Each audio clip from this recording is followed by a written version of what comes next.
পাহারাদারের ভূমিকা পালন করবেন। আমরা স্পষ্ট বলেছি প্রত্যেকটা ভোট সেন্টারে 200 খান তৃতীয়বারের বসার মাটি থাকবে। ভোট সেন্টারে যেতে দেব না, এরকম কথা বলার দুঃসাহসকে যেন দেখাতে না। সম্মানিত ভাই সাহেব, নওগাঁতে আমার জন্ম, এখানে আমার বেড়ে ওঠা। পার্শ্ববর্তী প্রাইমারি স্কুল থেকে আমি প্রথমে আমার শিক্ষার হাতে করি। এখানে দাঁড়িয়ে কথা বলবো এই দুঃসাহস আমার নেই। এখানে আমার যারা আছেন সবাই প্রায় আমার গার্জিয়ান, সরাসরি আমার শিক্ষকেরা এখানে থাকতে পারেন। আমি আজকে নওগাঁতে আনুষ্ঠানিক ভাবে আমার দাঁড়িপাল্লা প্রতীকের ভোট চাওয়ার জন্য দাঁড়িয়েছি, আপনাদের কাছে দোয়া চাওয়ার জন্য দাঁড়িয়েছি। আমি তারপর দুটি কথা এইভাবে বলতে চাই।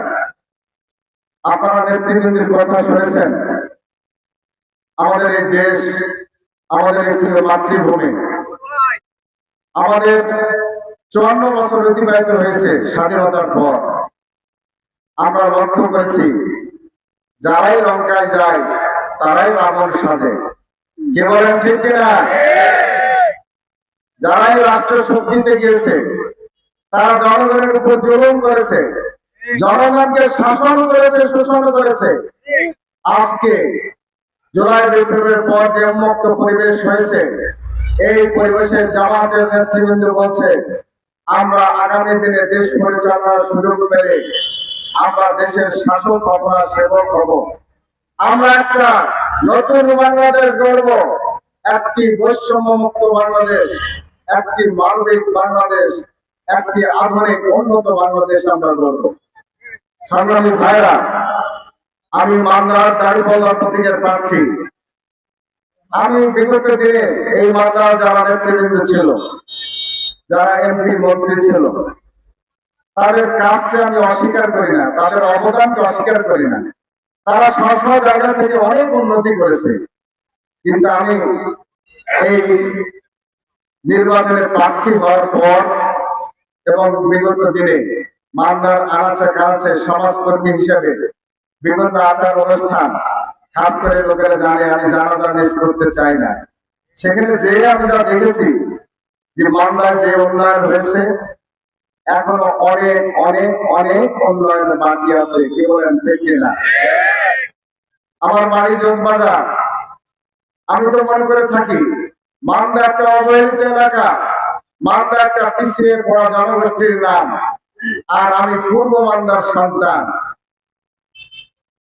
মালদায় যা উন্নয়ন হয়েছে তা হয়েছে, যা হয়নি তার শীর্ষে হল পূর্ব মালদা। মালদার যে উন্নয়ন বাকি আছে, মালদার অবহেলার যে ছাপ, মালদার মানুষের দুঃখ দুর্দশার যে করুণ চেহারা, তা পূর্ব মালদার সবচেয়ে বেশি ফুটে উঠেছে।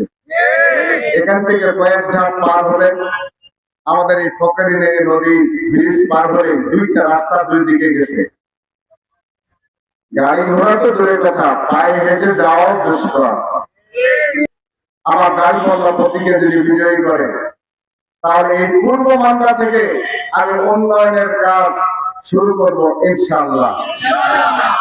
সম্মানিত ভাইরা, আমাদের দেশের অনেক সমস্যা, বেকারত্ব সমস্যা, দারিদ্র সমস্যা, আমাদের সন্ত্রাস কিছুদিন ছিল সমস্যা, দুর্নীতি সমস্যা, দুঃশাসন সমস্যা, চাঁদাবাজির সমস্যা, দখলদারিত্বের সমস্যা, মামলাবাজির সমস্যা। এই সমস্যা আছে না নাই? বিগত দিনে সমস্যা ছিল, এই 1.5 বছরে এই সমস্যা আমরা দেখছি প্রকট। মানুষগুলোর উপর জুলুম করা হচ্ছে, মানুষের কাছ থেকে জোর জুলুম করে অর্থ সংগ্রহ করা হচ্ছে, মানুষদেরকে মিথ্যা মামলায় হয়রানি করা হচ্ছে। আজকে প্রশাসনের বিভিন্ন জায়গায় দুর্নীতি এবং দুঃশাসনে ভরে গেছে। আমি মালদার জনগণকে সাথে নিয়ে আমি আগামী দিনে আমি দায়িত্বহীন কণ্ঠে বলতে চাই, বাংলাদেশ জামাত ইসলামী জেলার হিসাবে আমি আমার জেলায় কেউ কোন কর্মী বাহিনীর মধ্যে দুর্নীতিগ্রস্ত কেউ নেই, দুঃশাসনের কেউ জড়িত নেই, কেউ চাঁদাবাজির সাথে জড়িত নেই, কেউ লুটপাটের সাথে কেউ জড়িত নেই, দখলদারিত্বের সাথে কেউ জড়িত নাই। মামলাবাজি কেউ করে না। আগামী দিনে আপনারা যদি আমাকে ভোট দিয়ে নির্বাচিত করেন, তাহলে আপনাদেরকে সাথে নিয়ে কাউকে দুর্নীতি করতে দেব না, কাউকে চাঁদাবাজি করতে দেব না, কাউকে জুলুম করতে দেব না, কাউকে মামলাবাজি করে খেতে দেব না।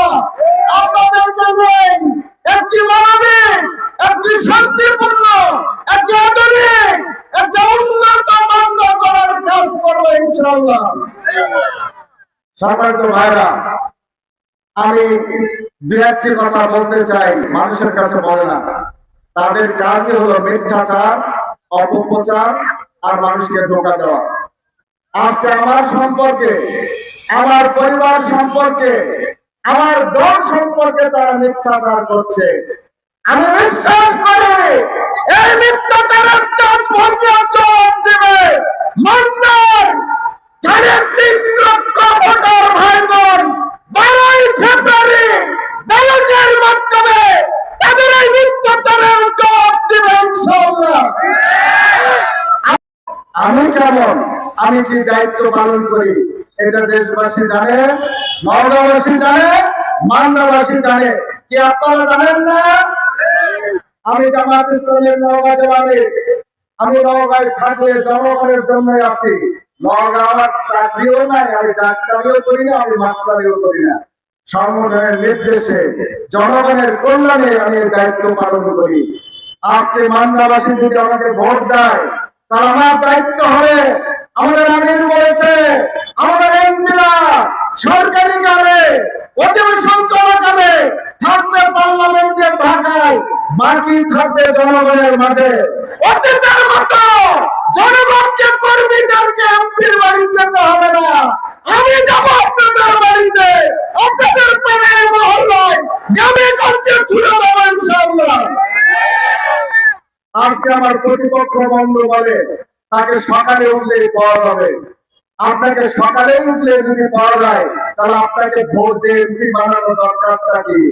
কারণ আপনার তো থাকার কথা ঢাকাতে। যদি আপনি সকালে উঠলে পাওয়া যায়, এই অবস্থায় থাকতে চান, তাহলে আপনাকে তো মেম্বার ভোট করা দরকার ছিল, অথবা চেয়ারম্যান ভোট। আর এলাকায় থাকবেন, আপনার ঢাকা মহলের আসছে কোথাও যাওয়া লাগতো না। কি বলেন ঠিক না? সম্মানিত ভাইরা, আমি আর জবাব দিতে চাই না, আমি শুধু বলতে চাই, আপনারা এলাকাবাসী, আপনারা এই মানবাসী, আপনারা সচেতন থাকবেন। একটি ভোটারকে যেন তারা মিথ্যাচার করে, অপপ্রচার করে, গিবত করে, আজকে তারা ধোঁকা দিয়ে কোন একটি ভোটারকে যেন ভোটা করতে না পারে। কে বলেন ঠিক না?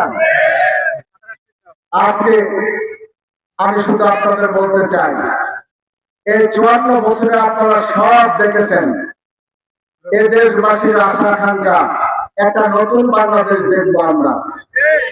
উপজাতি, মুসলিম আমরা মিলেমিশে একটা সুন্দর বাংলা করবো, যে বাংলাতে কেউ আর দুর্নীতি করবে না, লুটপাট করবে না, চাঁদাবাজি করবে না, সন্ত্রাস সৃষ্টি করবে না, আইন করবে না, খাস জমি, খাস পুকুর আর বিভিন্ন দ্বীপ গুলো দখল করবে না।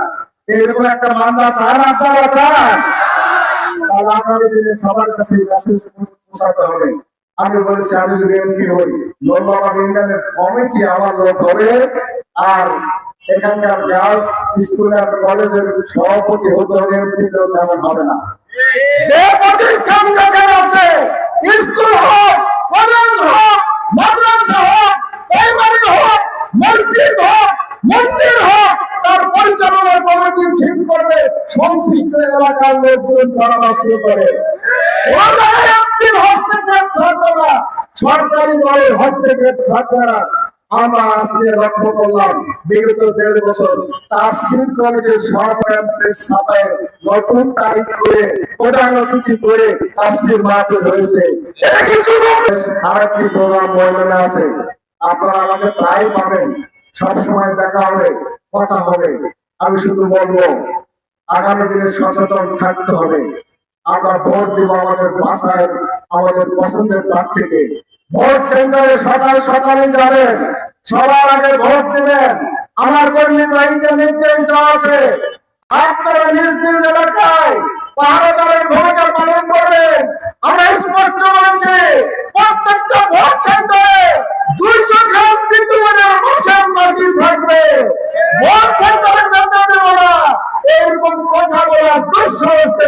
আটকাতে না পারে, পুলিশ থাকবে, বিডিআর থাকবে, আনসার থাকবে। গ্রামের রাস্তায় যেখানে পুলিশ বিডিআর আনসার যেতে পারবে না, মেয়েদের মধ্যে আপনারা ছুটে আসবেন আর একখানা লাঠি সামনে রাখবেন। পারবেন না আপনারা?